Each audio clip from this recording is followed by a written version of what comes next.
Ambassador Elena Vasquez stood in the Great Hall of the Galactic Council. Around her, representatives from 200 alien species filled the massive chamber. Some floated in anti-gravity pods, others sat on platforms designed for their strange bodies. The hall was built to show the power of the galaxy's oldest civilization. Its walls stretched up for hundreds of meters, covered in gold and precious stones from 1,000 worlds. Elena had been humanity's voice in this place for 7 years. She had learned to speak carefully. She had learned to smile when aliens insulted her species. She had learned that humans were considered young and weak in a galaxy ruled by ancient powers. But today something was wrong. Her communication device buzzed against her wrist. She looked down and saw an emergency message from Earth. The words on the screen made no sense at first. She read them again, then again. Her hands began to shake. Velari attack. 2.3 billion dead. No survivors. The council session continued around her. Aliens argued about trade routes and mining rights. They did not know. They did not care. And somewhere across the galaxy, an entire world of human beings had just died. Terra Nova was humanity's largest colony. It was a beautiful world of blue oceans and green forests. Families had built homes there. Children had played in its parks. Scientists had studied its strange animals. Artists had painted its purple sunsets. 2,300 million people had called it home. Now they were all dead. Elena's legs felt weak.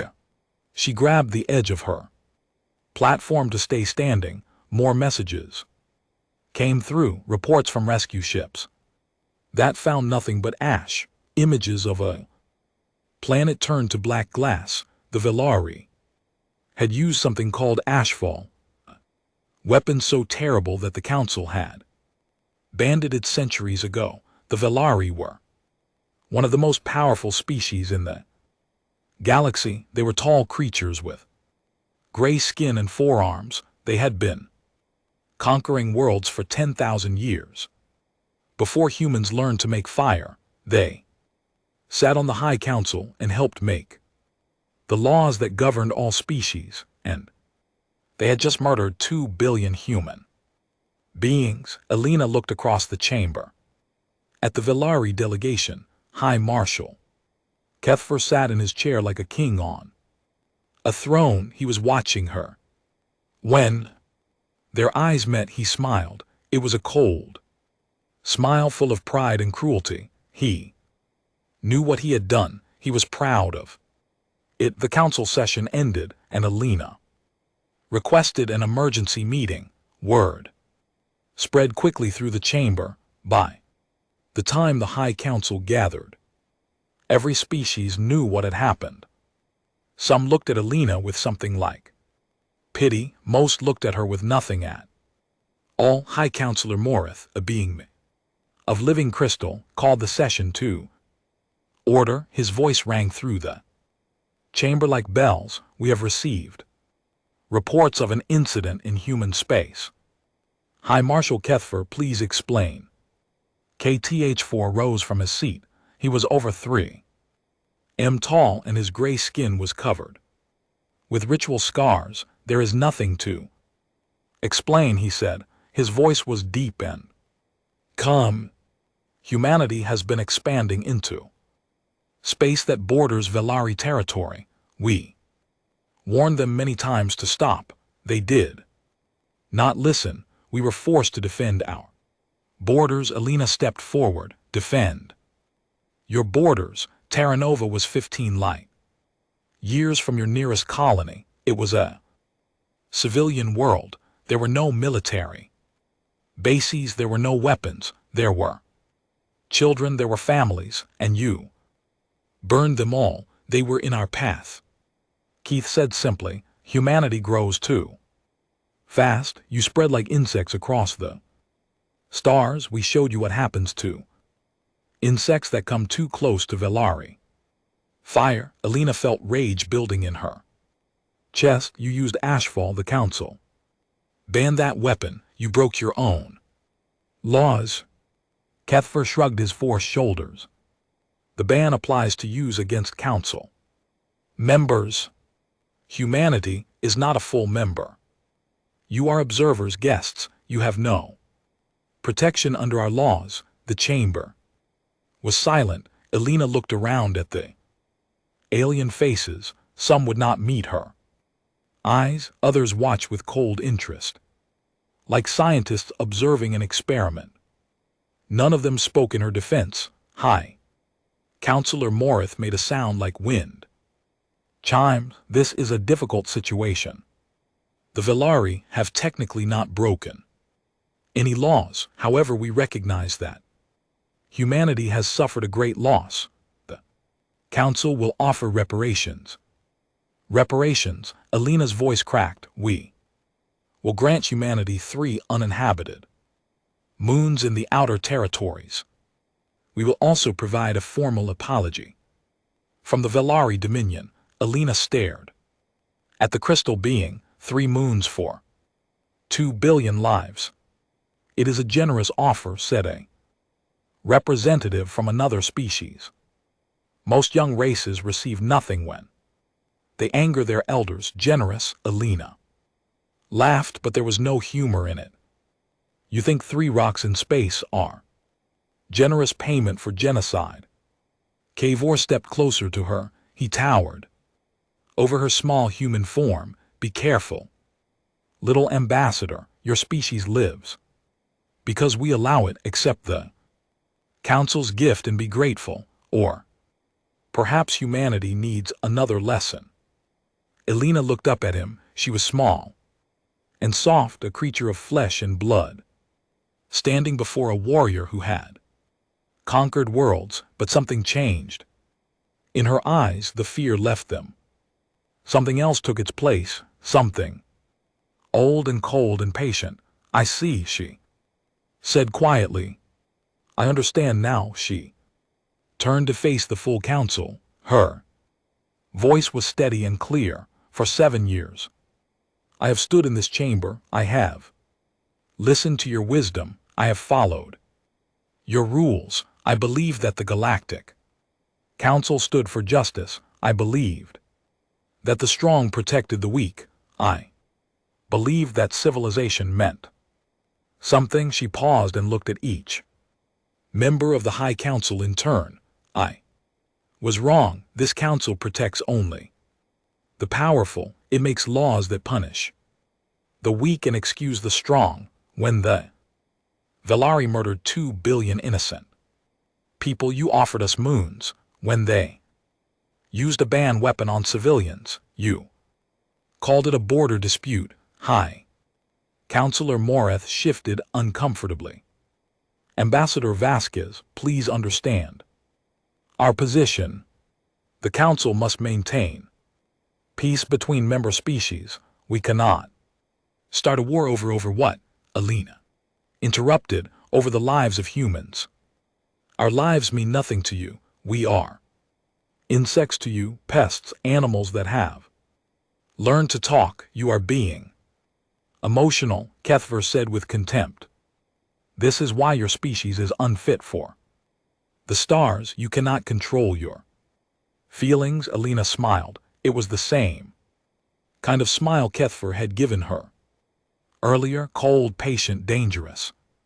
You are right, she said. I am emotional. I feel things deeply. I feel love for my people. I feel grief for the dead, and I feel something else now. Something you have never seen from humans before. She pulled out her communication device and sent a single message to Earth. 5 words that would change the galaxy forever. What did you just send? Kever demanded. Alina put the device away. A message to my government. They have made their choice. Now we make ours. What choice? What are you talking about? Elena turned and walked toward the chamber door. Every alien in the room watched her. Small figure crossed the great hall. At the door she stopped and looked back. One final time, you have taught us something valuable today, she said. You have shown us what the galaxy truly is.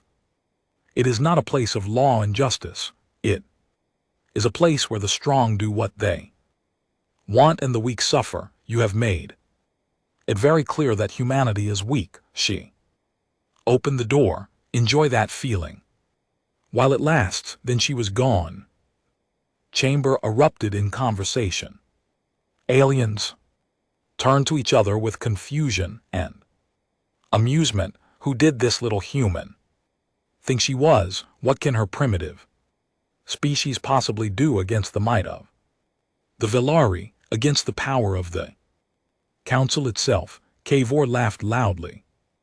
Let them cry and rage. In a year they will come crawling back, begging for those 3 moons. Humans are prey animals. It is in their nature to submit. Ambassador Lyrian of the Yori, a species as old as the stars themselves, spoke. From her place in the shadows, her people had watched civilizations rise and fall for millions of years. They rarely spoke in council sessions. You are making a mistake, she said. Softly, Kefir turned to her with annoyance. What mistake? The humans will do nothing. Lian's ancient eyes studied him with something like pity. You do not understand them. You see a small species and think they are weak. You see their emotions and think they are foolish, but I have studied humans since they first reached the stars. I have seen things in them that you have not. And what is that? Lian was quiet for a moment. When she spoke again, her voice was barely a whisper. Humans do not surrender. They do not forget. And when they are hurt badly enough, they become something else entirely. Something that even the Velari should fear. Keith dismissed her words with a wave of his 4 hands. Nonsense. They are mammals who evolved from prey. They will break like all the others. Lian said nothing more, but as she watched KTH4 celebrate his victory, she felt something she had not felt in centuries. Fear. Far across the galaxy, Elena's message reached Earth. It was received by the president, the generals, the leaders of every human colony. 5 words that carried the weight of 2 billion dead. The message read, they have chosen war, and in offices and military bases across human space, people who had spent their lives hoping for peace began to plan something else entirely. They looked at pictures of Terra Nova. That beautiful world now turned to ash. They looked at images of the children who had died, the families who had burned, the future that had been stolen. And they began to remember. 6 months passed after the destruction of Terra Nova. The galaxy moved on quickly. There were trade deals to make, territories to claim, and ancient rivalries to continue. The death of 2 billion humans became just another story, something aliens mentioned when they wanted to warn young species about the dangers of growing too fast. The Velari celebrated their victory. KTH4 was rewarded with a permanent seat on the High Council. Songs were written about his great triumph over the human pests. Young Velari warriors studied the attack on Terra Nova as an example of perfect military strategy. It became known as the cleansing, and it was taught with pride in their military schools. Meanwhile, humanity went silent. The day after Elena Vasquez walked out of the council chamber, every human ambassador left their posts. Human trade ships stopped arriving at alien ports. Communication channels went dark. The Borders of human space closed completely. Ships that tried to enter were turned away without explanation. At first the council was curious. They sent diplomatic messages asking what was happening. The messages went unanswered. They sent ships to investigate. Ships found human border patrols that would not speak, would not negotiate, would only point their weapons and wait. After 3 months, curiosity turned to amusement. The powerful species of the galaxy began to laugh at humanity's response to their great tragedy. They had run away. They had hidden in their little corner of space like frightened children. The mighty humans who had spread so quickly across the stars had finally learned their place. Keith spoke about it often in council sessions. "You see," he would say with satisfaction, "this is what happens when you show strength to weak species. They submit. They crawl into their holes and lick their wounds. Humanity will never threaten anyone again." They had seen this pattern before with young species. A powerful civilization would hurt them, and they would either fight and die or hide and fade away. Humanity had chosen to hide. In a few centuries they would be forgotten entirely. Only Ambassador Lyrian of the Shori refused to join the laughter. She continued to watch the borders of human space with growing concern. Her people had instruments that can see things other species could not, and what she saw worried her deeply. "You misread them," she said during one council session. "Humans do not retreat, they prepare." Keith waved away her warning. "Prepare for what? They have nothing. Their technology is primitive.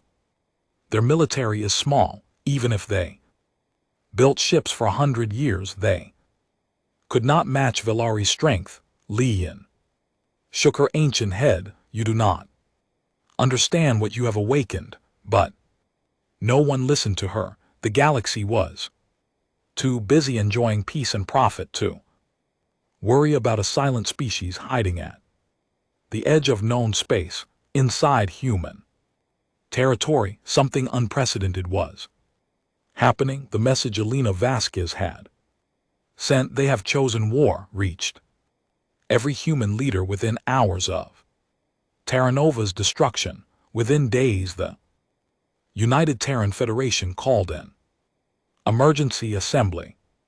Representatives from every colony, every station, every ship gathered to make a decision that would define humanity's future. The debate was short. The vote was unanimous. President Sarah Chen stood before the assembly and spoke words that had not been spoken in human history. "I invoke protocol Prometheus. From this moment forward, every resource of the Terran Federation is dedicated to a single purpose. We will build, we will prepare, and when we are ready, we will answer the murder of our people." Protocol Prometheus was created centuries ago when humans first realized they were not alone in the universe. It was a plan for total war, a complete transformation of human society into a military machine. No one ever thought it would be used. No one wanted it to be used. But Terra Renova changed everything across human space. Transformation began immediately. Factories that made civilian goods switched to producing weapons and ship parts. Scientists who studied peaceful technologies were reassigned to military research. Schools added combat training to their programs. Children grew up learning not just reading and math, but also tactics and strategy. The economy changed completely. Credits and profits no longer mattered. The only currency was contribution to the war effort. Engineers who designed better engines were heroes. Workers who built ships Faster were celebrated, everyone had a role to play, and everyone played it. Admiral Marcus Cole was put in charge of the military buildup. He was an old soldier who had spent his career hoping for peace. Now he spent every waking moment planning for war. His office was covered with maps of Velari space, reports on their military strength, and designs for new weapons. We have 2 years, he told his staff during their first meeting, maybe 3 if we're lucky. The council thinks we're hiding. They think we're weak. That belief is our greatest weapon. We must use it.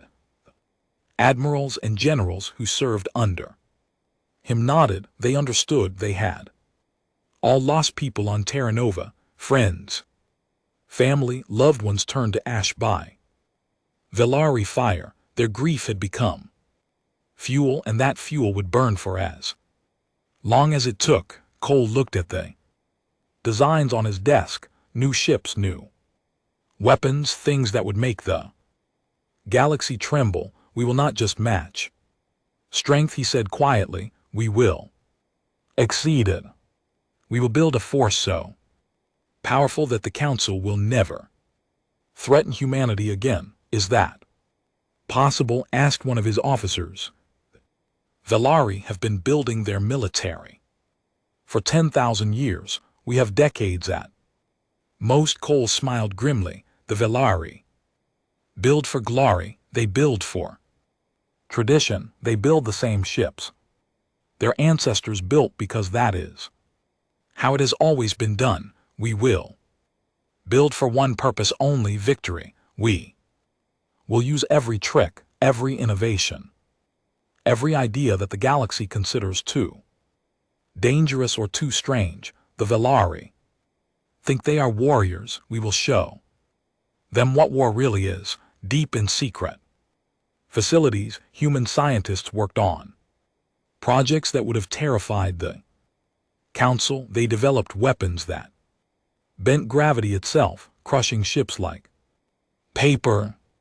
They created missiles guided by artificial intelligence, swarms of tiny killers that could think and adapt. They built engines that moved faster than anything the galaxy had seen. Some scientists worried about the morality of their work. They were building tools of death on a scale humanity had never imagined. One researcher asked Admiral Cole if they were becoming monsters. Cole's answer was simple. The monsters killed our children. We are building the weapons to stop them from ever doing it again. There is no morality in letting evil win because we were too afraid to fight. The secret work continued in shipyards, hidden from alien eyes. New vessels took shape. They were not like the graceful, ceremonial ships that other species built. Human warships were brutal and efficient, designed for one purpose only. Their hulls were painted black, with no decoration except a single marking, the coordinates of Terra Nova. Every ship carried the memory of the dead. The first of these new dreadnoughts was named the TNS Remembrance. He stood on its bridge as it completed its first test flight, watching stars streak past the windows. 2 billion people, he said to himself. You are not forgotten. You will never be forgotten. His second in command approached him with reports. Sir, our intelligence says the council still believes we're hiding. They think we'll ask for peace soon. Cole nodded. Good. Let them think that. Every day they spend laughing at us is another day we spend building. When we finally move, I want them to realize their mistake only when it's too late. And when will that be, sir? Cole turned to look at his officer. His eyes were hard and cold, but there was no hatred in them, only determination, only patience, only the certainty of a man who had dedicated everything to a single goal. When we're Ready not a day before, not a day after. We will have one chance to do this right, one chance to make them answer for what they did. I will not waste it. The officer saluted and left. Cole returned to watching the stars. Somewhere out there, the Velori were sleeping peacefully. They believed they had nothing to fear from the silent humans. They believed they had broken humanity's spirit forever. They were wrong. Months turned into years. The shipyards worked day and night. The armies trained endlessly. The scientists made breakthrough after breakthrough. And slowly, quietly, humanity transformed from a young species trying to find its place in the galaxy into something else entirely. Ambassador Leon of the HFY watched from her distant world. Her instruments showed her things that would have terrified the council if they had bothered to look. Human space was glowing with energy. Their shipyards were producing vessels at impossible rates. Their military had grown from a small defense force into something that dwarfed even the Valfari Dominion. She sent warnings to the council. They ignored her. She sent warnings to the Valori. They laughed at her. She even tried to send a message to the humans themselves, begging them to seek peace.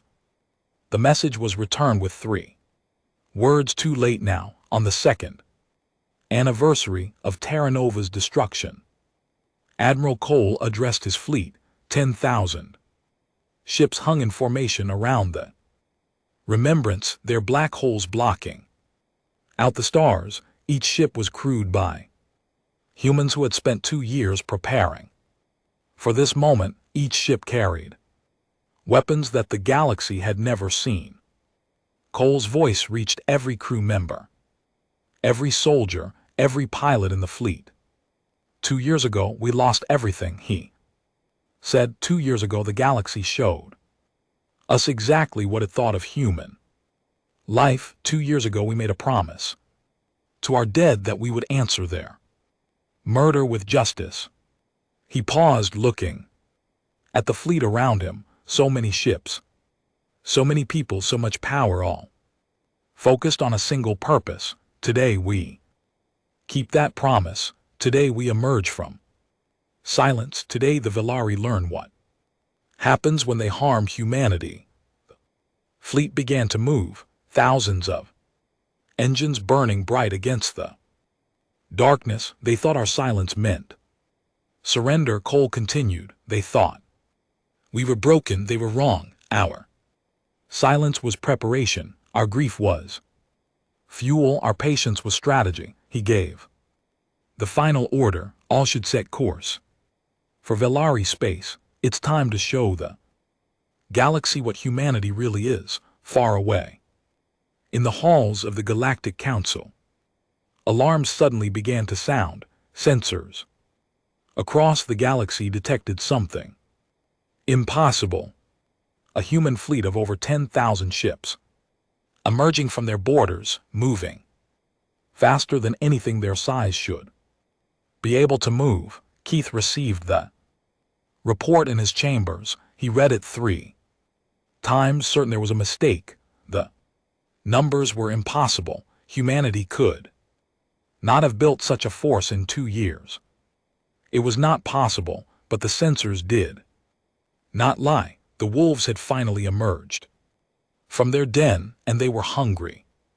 The first sign that something was wrong came from a Valfari patrol ship near the human border. The captain sent a routine report. A small group of human vessels had been spotted in the area. Nothing unusual. Human ships sometimes wandered close to the border, though they always turned back. Then the communication went dead. The Thari command waited for the patrol to report again. Hours passed, then days. They sent another ship to investigate. That ship also went silent. Then another, then another.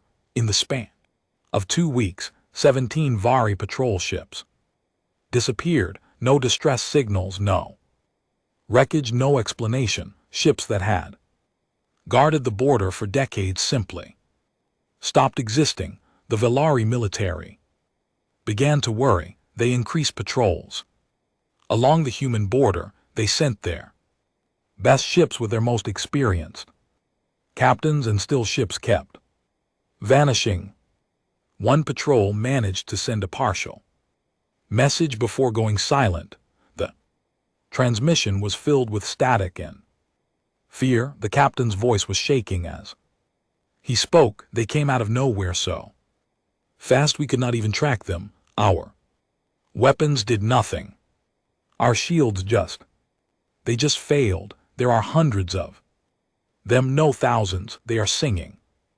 The humans are singing as the message ended there. When Velari intelligence analyzed the audio, they found something strange buried in the static. Human voices, hundreds of them, singing together. The song was old, something from ancient Earth, a funeral hymn, a song for the dead. High Marshal Cathforce received the report at his quarters on the Velari home world. He read it with growing anger. 17 ships lost to human attacks. Impossible. Humans were weak. Their technology was primitive. This had to be some kind of trick or mistake. He ordered the border fleet to full alert and requested a meeting with the High Council. The council chamber was tense when Cathor arrived. News of the missing ships had spread quickly, and other species were asking uncomfortable questions. The Velari had spent 2 years boasting about how they had broken humanity. Now it seems humanity had other ideas. High Councillor Moreth called the session to order. We have received disturbing reports from Velari space. High Marshal Cathfor, please explain the situation. Keith stood tall, refusing to show any fear. A minor incident. Human raiders have been attacking our patrol ships. Cowardly hit-and-run tactics. We are dealing with it. Ambassador Lurian of the Yari spoke from her place in the shadows. Perhaps the council should see the latest intelligence reports before Cathor could object. Lurian activate the chamber's display systems. A massive holographic image appeared in the center of the room, showing the border between human and Dari space. Red dots marked the positions of human ships. The chamber fell silent. There were not hundreds of ships, there were thousands. Over 10,000 vessels were moving in perfect formation toward Velari territory. Their formation stretched across light years, a wall of black ships advancing like a wave of darkness. High Councillor Moritz crystal body flickered with distress. What is this? Where did these ships come from? Lion's ancient voice was heavy with sadness. I warned you 2 years ago. I told this council that humans do not retreat, they prepare. You did not listen. You laughed and celebrated while humanity built the largest military force this galaxy has seen in 10,000 years. Keith stared at the display with growing horror. This is impossible. They cannot have built so many ships in 2 years. Their technology is not advanced enough. Their technology was not advanced enough. Lian corrected him. It seems they have improved it significantly. Our sensors show weapons and engines that we have never seen before. Some of the designs appear to be based on technologies that this council banned millennia ago. The chamber erupted in worried conversation. Representatives from 100 species talked over each other, demanding answers, assigning blame, calling for action. The carefully maintained order of the Galactic Council was falling apart. High Councillor Morith raised his voice above the chaos. Silence. We must Respond to this threat. High Marshal, Kethfer can the Velari military defeat. This human fleet, Kever hesitated, it was the first time anyone had ever seen him uncertain. Our forces are strong, he said slowly, but we would need to gather our full fleet, and even then he did not need to, then we must seek peace. Mareth declared, the council will send a diplomatic envoy to the humans. We will offer them whatever they want to stop this war before it begins. Pethfer's face twisted with rage. You would negotiate with prey, you would reward their aggression with diplomacy.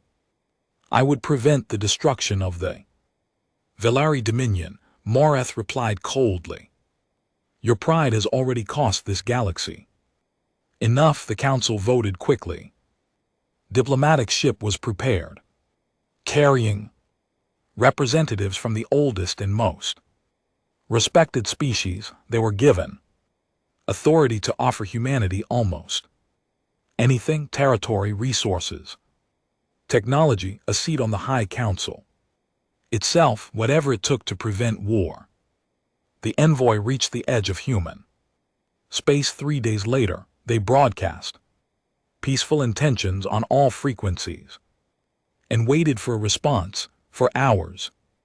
Nothing happened. Then a single human ship appeared in front of them. It was small compared to the massive diplomatic vessel, but something about it made the alien ambassadors uneasy. It was painted solid black with no markings except strange numbers on its hull. The numbers, they later learned, were the coordinates of Turtarinova. A communication channel opened. A human voice spoke, calm and cold. You have entered Terran Federation space. State your purpose. The lead ambassador, an ancient being from a species that had existed since before the stars were born, spoke carefully. We come on behalf of the Galactic Council. We seek peace with humanity. We wish to discuss terms that will prevent war and restore friendship between our peoples.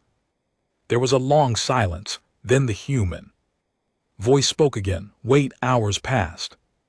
The diplomatic ship waited, surrounded by darkness and silence. More human ships appeared, forming a loose ring around them. None of the ships spoke or moved. They simply waited, black shapes against the stars. Finally, a new voice came through the communication system. It was different from the first, older and harder. This is Admiral Marcus Cole of the Terran Federation Navy. You want to discuss peace? Yes, the ambassador said eagerly. The Council is prepared to offer humanity generous terms, territory, resources, political power, whatever you need to heal the wounds of the past. The wounds of the past. Cole's voice was flat. You mean the murder of 2,300,000,000 people? You mean the burning of our largest colony? You mean the genocide that your council called a territorial misunderstanding and offered to fix with 3 empty moons? The ambassador shifted uncomfortably. That was a mistake. The council recognizes that now. We are prepared to do much more. Are you? Cole asked. Tell me, ambassador. In the 2 years since Terranova burned, has the council punished the Velari for using a banned weapon? Have they faced any consequences at all? The ambassador was silent. In fact, Cole continued, High Marshal Keith was promoted to the High Council itself. He was rewarded for killing our children. Songs were written celebrating the cleansing. Velari schools teach the destruction of Terranova as an example of great military strategy. These things can be changed, the ambassador said desperately. The council is prepared to do whatever Protects itself, Cole interrupted. 2 years ago, you could have done the right thing. You could have demanded justice. For the dead, you could have shown humanity that the galaxy was fair and just. Instead, you offered us moons and told us to be grateful.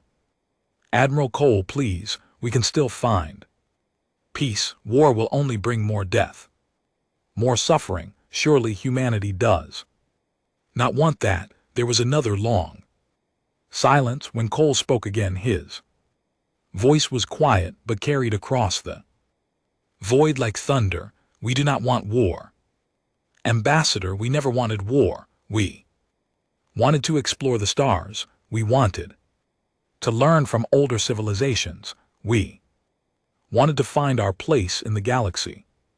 But you taught us that there is no place for the weak. You taught us that justice means nothing without power. You taught us exactly what the galaxy truly is. Then let us start again. The ambassador pleaded, let us build a new relationship between humanity and the council. It is too late for that. Cole's words fell like stones. Your ships may return to council space with our answer. You will deliver it to the High Council exactly as I give it to you. What answer? Cole's voice became cold and final. We do not negotiate. We do not forget. We do not forgive. HFY will answer for his crimes. The Velari will answer for the cleansing. The council will answer for sanctioning genocide. You had 2 years to deliver justice. Now we deliver ours. The communication channel closed. The diplomatic ship was escorted back to council space by silent human vessels. The ambassadors did not speak during the journey. There was nothing to say. When they delivered Cole's message to the High Council, the chamber was silent for a long time. Representatives who had laughed at humanity 2 years ago now sat in shocked silence. The young species they had dismissed as insects was coming for them, and there was nothing they could do to stop it. High Marshal Kever rose from his seat. His face was hard with anger, but there was something else behind his eyes now. Something that might have been fear. Let them come, he declared loudly. Velari have conquered 1,000 species. We will add humanity to that list. They are still prey, no matter how many ships they build. Lian of the Alori shook her ancient head slowly. You still do not understand. After everything, you still do not understand. Understand what? Lian looked at him with eyes that had watched civilizations rise and fall for millions of years. Humans are not prey, High Marshal. They never were. They are predators who learn to hide their teeth, and you have given them a reason to stop hiding. Before HFY could respond, alarms began sounding throughout the council station. Sensors had detected the human fleet entering Velari space. 10,000 ships moving in perfect formation. Their black holes marked with the coordinates of the dead. The war had begun, and somewhere at the head of that great armada, Admiral Marcus Cole stood on the bridge of the TNS Remembrance, watching stars streak past the windows. Behind him, the largest military force humanity had ever assembled followed in perfect order. For Terra Nova, he said softly around him. His crew repeated the words on every ship in the fleet. Humans spoke the same phrase. It became a chant, then a prayer, then a battle cry. For Terra Nova, for Terra Nova, for Terra Nova.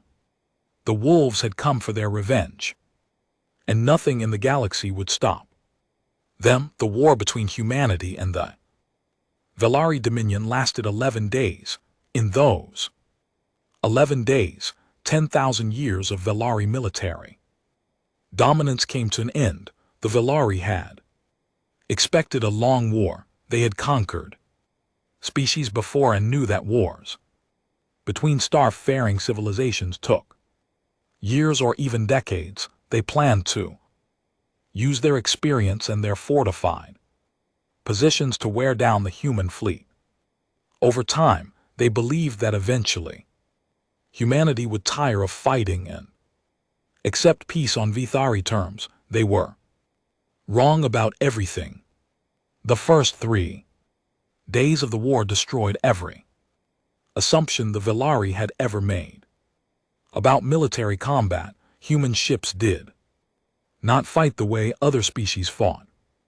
They did not form battle lines. They did not exchange fire from a distance. They did not follow any of the rules that had governed galactic warfare for millennia.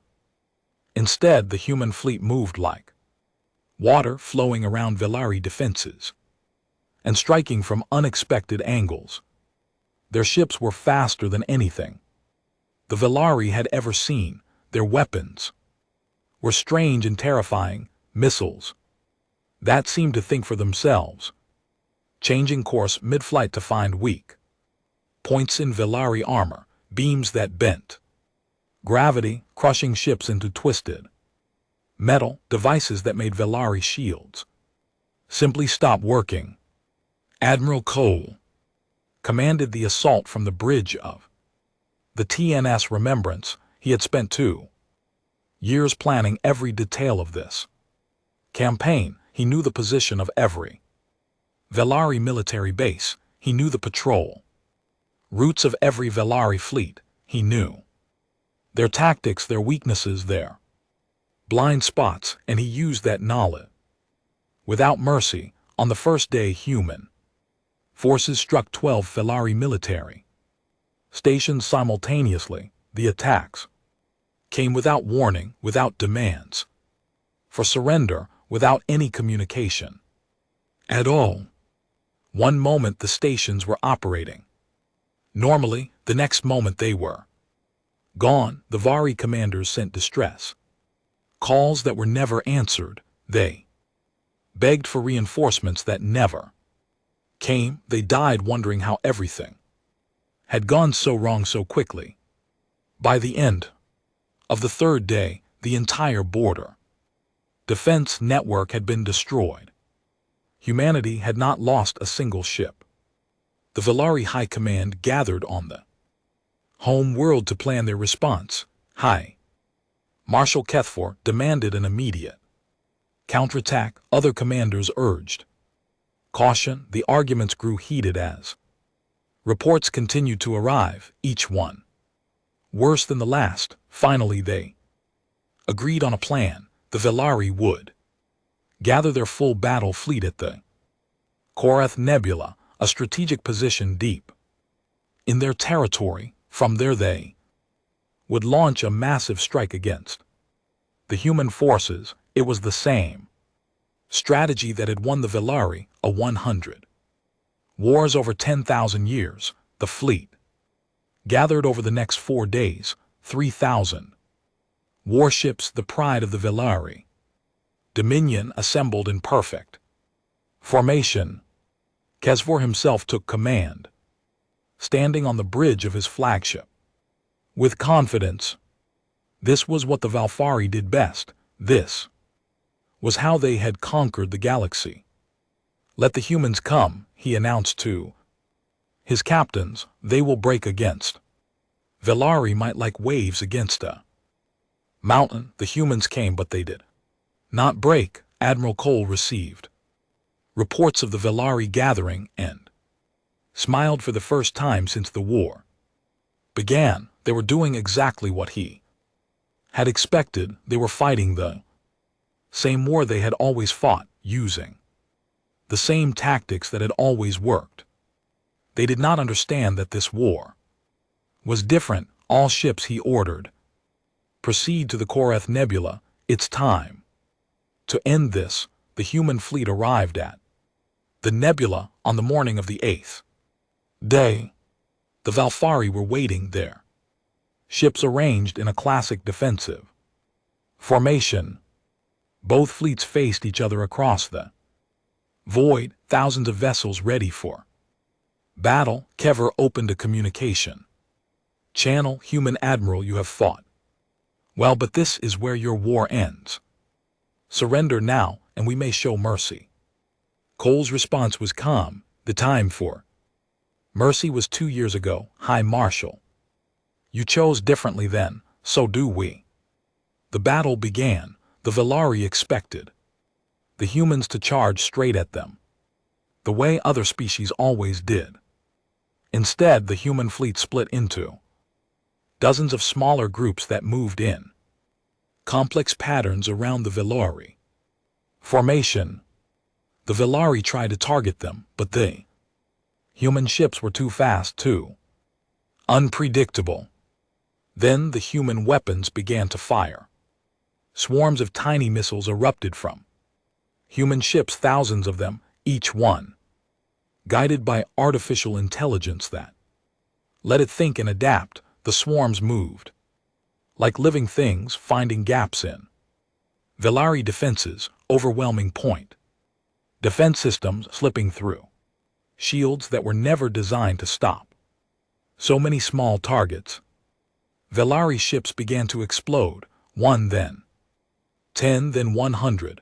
Captain screamed for help on communication channels that were jammed by human electronic warfare. Shields failed without warning as human gravity weapons twisted space itself. Around Velari vessels, Keithfor watched in horror as his fleet was torn apart. This was not war as he understood it. This was something else entirely. The humans were not fighting with honor or tradition. They were fighting to destroy. Completely and utterly. Fall back, he ordered. All ships retreat to secondary positions, but there was no retreat. Human ships were everywhere, surrounding the Vithari fleet, cutting off every escape route. The trap had been set 2 years ago, and Kor had walked right into it. The Battle of Korath Nebula lasted 6 hours. When it ended, 3,000 Velari warships had been reduced to drifting wreckage. The human fleet had lost fewer than 200 vessels. Cathar escaped with a handful of ships. He fled back to the Velari home world, where he tried to organize a final defense, but there was nothing left to organize. The Velari military had been broken. Their fleet was gone. Their soldiers were scattered. Their empire was falling apart. Over the next 2 days, human ground forces descended on Velari colony worlds, but something strange happened that the galaxy did not expect. The humans did not burn those worlds. They did not use ashfall or any weapon like it. They occupied the colonies, removed military forces, and then simply waited. The Galactic Council demanded an explanation. Admiral Cole's response spread across every communication network in the galaxy. We are not like them. The Velari murdered billions of innocent people because they saw us as pests to be exterminated. We could do the same to them. We have the power, we have the weapons, we have every reason, but we are not fighting to destroy the Velari. We are fighting to bring them to justice. There is a difference, and humanity has not forgotten it. On the 11th day, the human fleet arrived at Velar Prime, the Velari home world. 2 billion Velari lived. Their soldiers and civilians, families, and children. The human fleet surrounded the planet, 10,000 ships blocking out the stars. High Counselor Morith appeared on emergency communication channels, his crystal body flickering with distress. Admiral Cole, I beg you. The Velari are defeated. Show mercy. Show that humanity is better than this. Cole stood on his bridge, looking down at the blue-green world below him. For Long moment he said nothing. Every human in the fleet waited for his order. Every alien in the galaxy watched to see what would happen next. When Cole finally spoke, his voice was heavy with exhaustion and pain. Mercy high. Counselor, you speak to us of mercy. Where was the council's mercy when our children burned? Where were your sanctions, your peacekeepers, or justice? You taught us what the galaxy truly is. A place where power is the only law. Place where the weak suffer whatever the strong choose to inflict. He paused, his eyes fixed on the planet below. We could burn Velar Prime right now. We could turn it to glass just like they turned Terra Nova. 2 billion Velari would die and the galaxy would say we were justified. They attacked us first. They killed our people. We would be within our rights. The communication channel was silent. Everyone waited, but we will not. Cole continued, not because the Velari deserve mercy. They do not because burning their world is wrong. For what they did, it would be justice. We will not burn Velar Prime because the people we lost on Terra Nova deserve better than to be avenged by monsters. He turned to face the screen, showing Counselor Morath's image. We want justice, High Counselor, true justice, and we will have it. Cole announced humanity's terms. They were severe but not cruel. Keith Vor and the entire Velari High Command would be surrendered to human custody for trial. The Velari military would be dissolved and placed under human supervision. The Velari Dominion itself would be restructured, its aggressive expansion policies ended forever. And on Velar Prime, a monument would be built, a wall of black stone listing the name of every human who died on Terra Nova. 2,300 million names that the Velari would see every day for the rest of their existence. The Valfari had no choice. Their fleet was gone. Their armies were scattered. Their home world was surrounded by 10,000 human warships.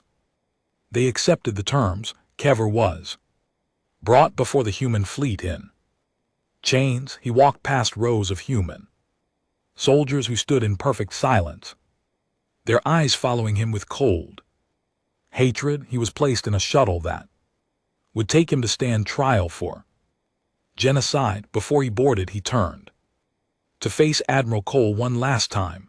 You think this makes you strong? He snarled. You think showing mercy makes you better than us? You are no different from the Valfari. You are predators just like we are. You simply hide it better. Cole met his gaze without flinching. His voice was quiet but carried across the landing bay. No, Cathor. We are exactly what you made us. You came to Terra Nova and murdered our families. You burnt our children alive and called it a lesson. You taught us that the galaxy respects only power, only strength, only the willingness to destroy. We learned that lesson well. He stepped closer to the chained Velari commander. But here is what you failed to understand. Humans do not become the monsters they fight. We destroy them. We tear down everything they built, and then we build something better in its place. That is what makes us different from you. That is what makes us human. Keith was led away. Shuttle doors closed behind him. The galaxy watched as the greatest military leader the Velari had ever produced was taken prisoner by a species they had dismissed as prey. In the halls of the Galactic Council, representatives from 200 species sat in stunned silence. They had seen something that day that changed everything they thought they knew about humanity. The humans had shown overwhelming power. They had shown perfect military precision. They had shown the ability to crush their enemies completely, and then they had shown something else, something that no other conquering species in galactic history had ever shown. They had shown restraint. Ambassador Lurian of the Alori stood and spoke into the silence. You see now what I tried to tell you too. Years ago, humans are not prey. They are not insects. They are not a young species that can be bullied into submission. They are something the galaxy has never seen before. What are they? Asked another representative. Quietly, Lion's ancient eyes were filled with something that might have been hope. They are what we could have been, she said, if we had ever been brave enough to choose justice over power. The war was over, the Velari were broken, and humanity had emerged from the fires of Terra Nova as something new, something powerful, something that the galaxy would never underestimate again. But the hardest work was still to come. Building was always harder than destroying, and humanity had a lot of building to do. 5 years had passed since the war ended. The galaxy had changed in ways that no one could have predicted. The old order, built on fear and power, was slowly giving way to something new, and at the center of that change stood humanity. The trial of Kether lasted 3 months. Witnesses from across the galaxy testified about the destruction of Terra Nova. Scientists explained how HFY worked, how it burned atmosphere and turned living worlds to glass. Survivors from human ships that had arrived too late showed images of what remained a dead planet, its surface black and lifeless. 2 billion people reduced to ash. Kever showed no remorse.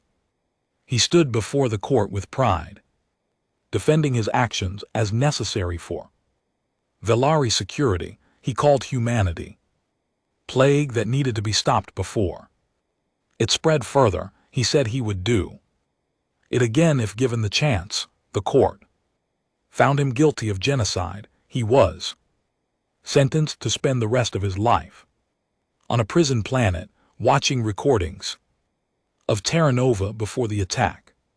Happy families playing children, a living world full of hope. He would see what he destroyed every day until he died. The other Velari commanders received similar sentences. The trial sent a message to the galaxy. There would be consequences for mass murder, no matter how powerful the murderer. But humanity did not stop there. Ambassador Elena Vasquez returned to the Galactic Council, not as a quiet observer, but as a full voting member.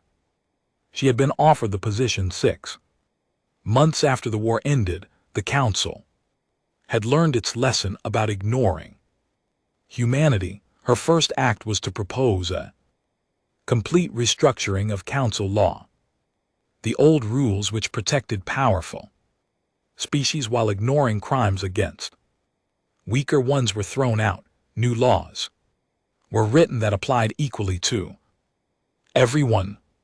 A new enforcement body was created with ships and soldiers from dozens of species to ensure those laws were followed. The humans led this new force. They had proven they could fight.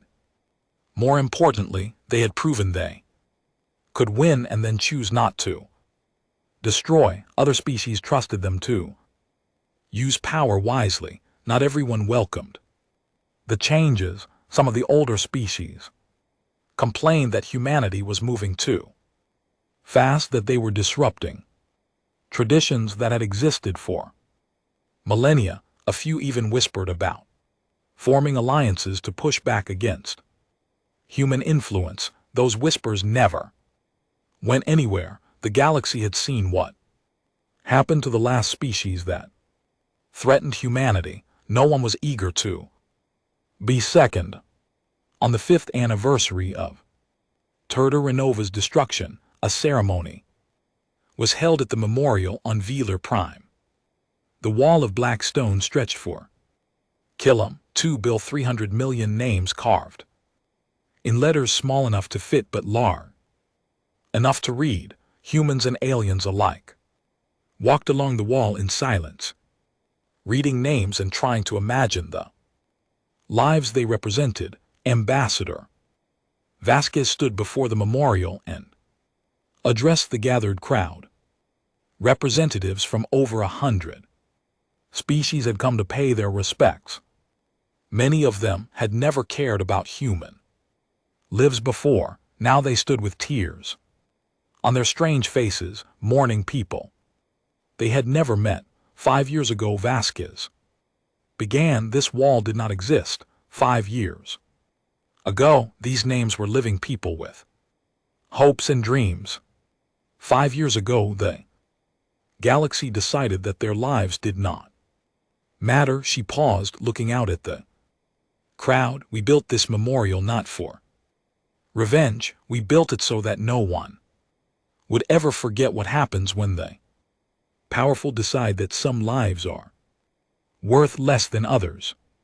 We built it so that every species in the galaxy would know that genocide has consequences. We built it so that the people we lost would be remembered not as victims but as the reason we became better. Lion of the Yari stepped forward and placed a small crystal at the base of the wall. It glowed softly, a gift from her ancient people. On my world, she said, we have a saying, the dead live as long as they are remembered. Today the entire galaxy remembers. Terra Nova will never be forgotten. After the ceremony, Vasquez and Leon walked together along the memorial wall.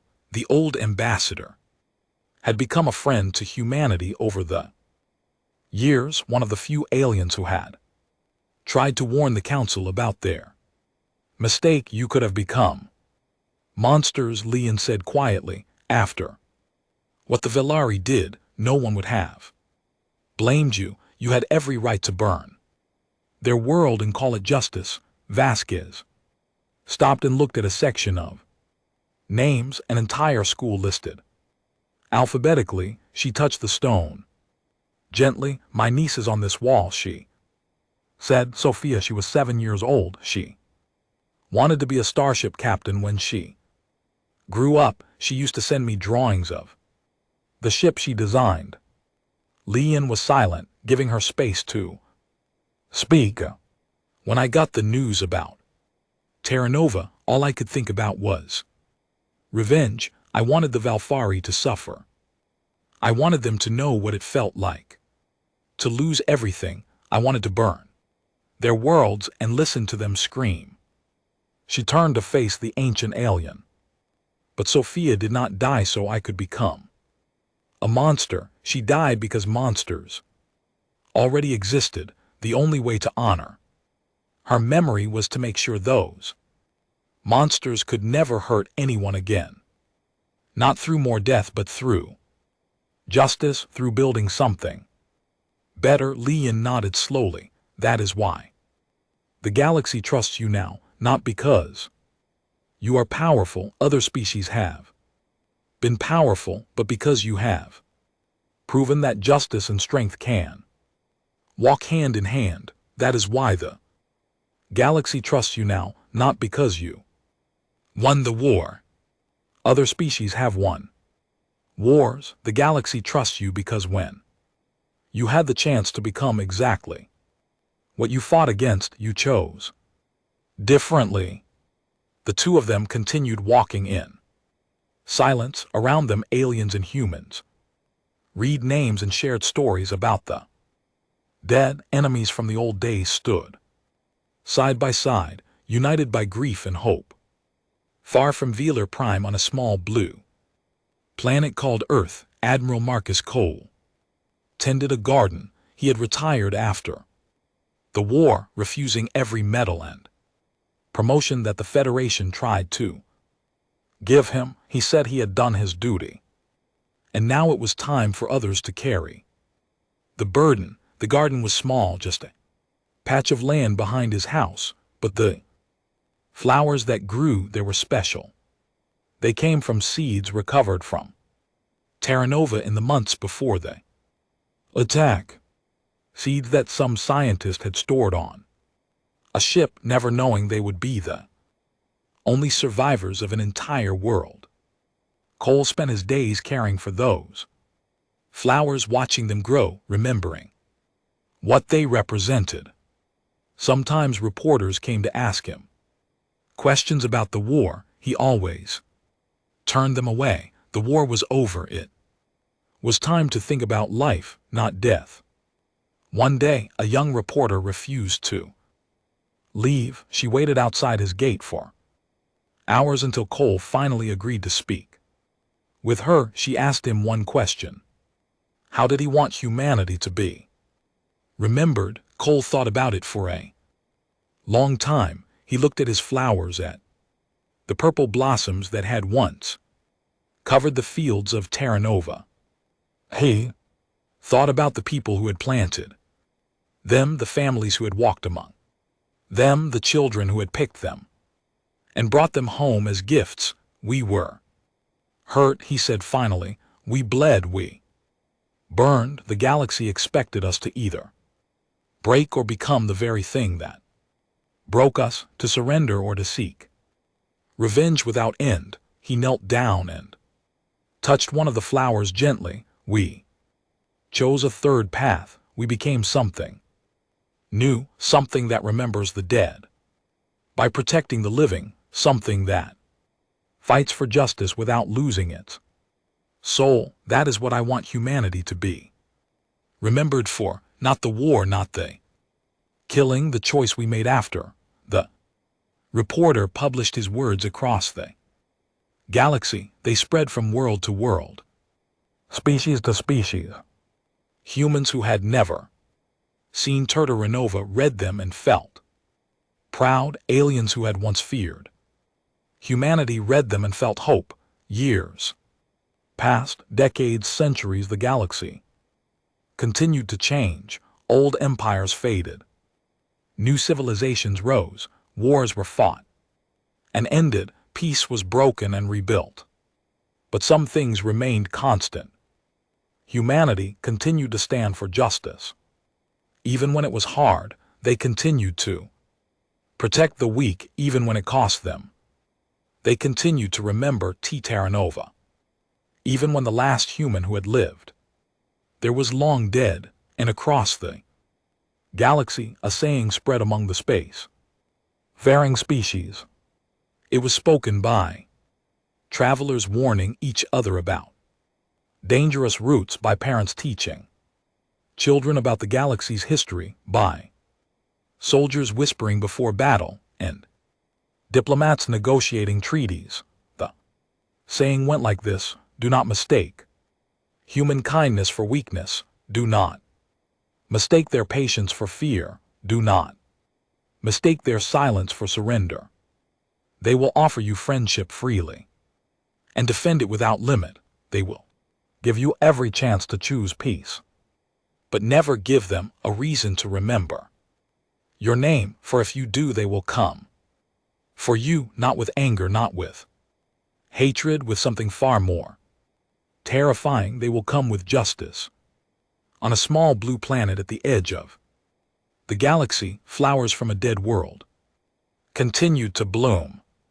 Children played in gardens where alien visitors came to pay respects. Monuments stood in quiet places, listing names that would never be forgotten. And humanity continued forward, shaped by tragedy, but not defined by it. They had been hurt. They had risen. They had chosen to become protectors instead of destroyers. It was not an easy path. It never would be, but it was the right one. The dead of Terra Nova, all 2,300 million of them, had not died in vain. They had become the foundation of something new, something that the galaxy had never seen before and would never forget.